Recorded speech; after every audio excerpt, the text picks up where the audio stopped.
पृथ्वीराज चौहान के जीवन पर आधारित एक फिल्म 10 जून को रिलीज होने वाली है और फिल्म के रिलीज से पहले यह विवादों के घेरे में है। नमस्कार, आदाब, सत श्री अकाल। आप देख रहे हैं द फुलझड़ी और मैं हूं आपके साथ पिंकी प्रेरणा।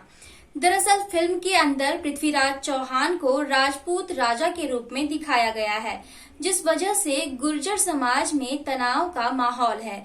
इनका कहना है कि पृथ्वीराज चौहान राजपूत थे ही नहीं, अपितु एक गुर्जर राजा थे। यह फिल्म 2 पुस्तक पृथ्वीराज रासो और पृथ्वीराज विजय पर आधारित है, जबकि विवाद भी इन्हीं 2 पुस्तकों से प्राप्त जानकारी से उत्पन्न हुआ है, जिसमें लिखा है कि पृथ्वीराज चौहान गुर्जर राजा थे। आइए जानते हैं कौन थे पृथ्वीराज चौहान। भारतीय इतिहास में यह एक बहुत ही अविस्मरणीय नाम है। चौहान वंश में जन्मे पृथ्वीराज को आखिरी हिंदू शासक माना जाता है। महज 11 वर्ष की उम्र में उन्होंने अपने पिता की मृत्यु के पश्चात दिल्ली और अजमेर का शासन संभाला और उसे कई सीमाओं तक फैलाया, लेकिन अंत में वे राजनीति का शिकार हुए और अपनी रियासत हार बैठे। उनकी हार के बाद कोई हिंदू शासक उनकी कमी पूरी नहीं कर पाया। पृथ्वीराज को राय पिथोरा भी कहा जाता था।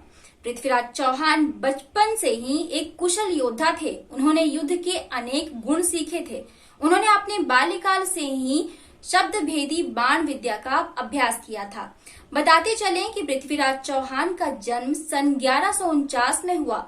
वे अजमेर के महाराज सोमेश्वर और कपूरी देवी की संतान थे।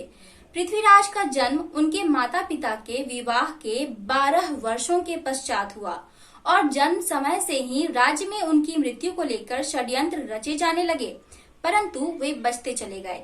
पृथ्वीराज के बचपन के मित्र चंदबरदाई उनके लिए किसी भाई से कम नहीं थे। चंदबरदाई तोमर वंश के शासक अनंगपाल की बेटी के पुत्र थे। चंदबरदाई बाद में दिल्ली के शासक हुए और उन्होंने पृथ्वीराज चौहान के सहयोग से पिथौरगढ़ का निर्माण किया, जो आज भी दिल्ली में पुराने किले के नाम से विद्यमान है।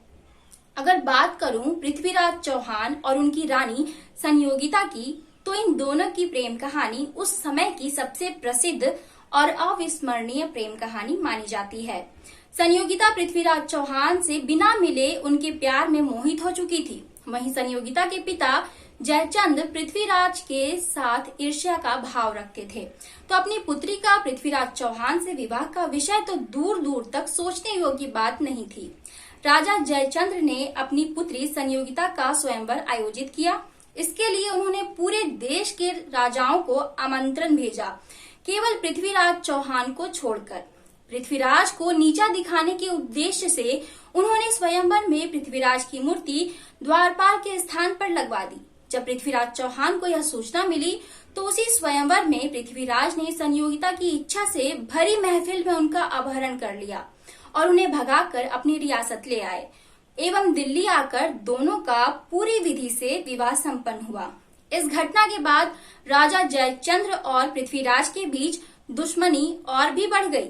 मोहम्मद गौरी ने इसका फायदा उठाते हुए 1192 में तराइन के दूसरे युद्ध के पश्चात पृथ्वीराज को बंदी बनाकर अपने राज्य ले गया।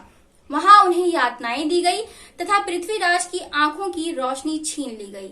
जब पृथ्वीराज से उनकी आखिरी इच्छा पूछी गई, तो उन्होंने भरी सभा में अपने मित्र चंदबरदाई के शब्दों पर शब्द भेदी बाण का उपयोग करने की इच्छा प्रकट की।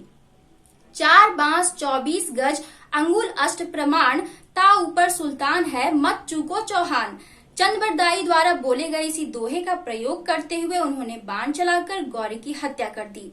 इसके पश्चात अपनी दुर्गति से बचने के लिए दोनों ने एक दूसरे की जीवन लीला भी समाप्त कर दी और जब रानी संयोगिता चौहान ने यह खबर सुनी, तो उन्होंने भी अपनी इह लीला समाप्त कर ली। तो आपको यह जानकारी कैसी लगी, हमें कमेंट कर बताएं। फिर होगी मुलाकात, तब तक के लिए द फुलझड़ी को लाइक, शेयर और सब्सक्राइब करना बिल्कुल न भूलें।